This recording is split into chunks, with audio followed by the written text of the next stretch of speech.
Blood Meridian's The Kid has been resurrected by Cormac McCarthy in his new novel, The Passenger, which is dropping today.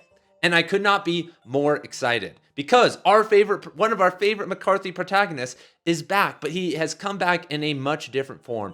And if you guys want to sign up for my free Cormac McCarthy newsletter, there's a link down in the description below. I will be sending you guys a bunch of Cormac McCarthy related material. I consider myself a renegade McCarthy scholar. So if you guys are interested in that, let's get it going. And I have to give a small warning that I will be spoiling the first couple paragraphs of The Passenger in this next section. Like I said, just a couple paragraphs of knowledge, which really doesn't matter. And I think will get you more intrigued about this story. So The Kid returns as one of this story's hallucinations. As you guys read probably in the synopsis or marketing piece they put out about The Passenger, it's about a brother and sister, and the sister has schizophrenia. Well, the sister's schizophrenic hallucination is the kid. And there will be arguments. Is it really the kid or is it not the kid? And I am saying after reading that it's a thumbs up for the kid. That's what I think. But he has come back in a different form because the kid from before was from the 1800s, and that was a totally different time. Even though he had a good heart and he had a sense of purity to him, we've now gone 100 years. And if we have one of these soul characters like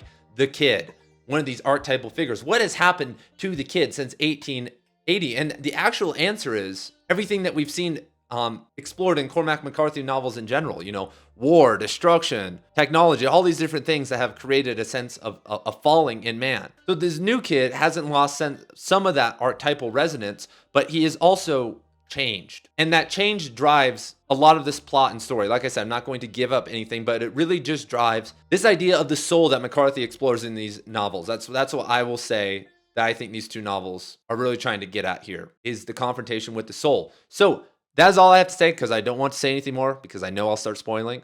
So once again, if you guys are interested in the Cormac McCarthy newsletter, let's go. And if you guys want to hear Cormac McCarthy's thoughts on transgenderism, check that out right here. Peace.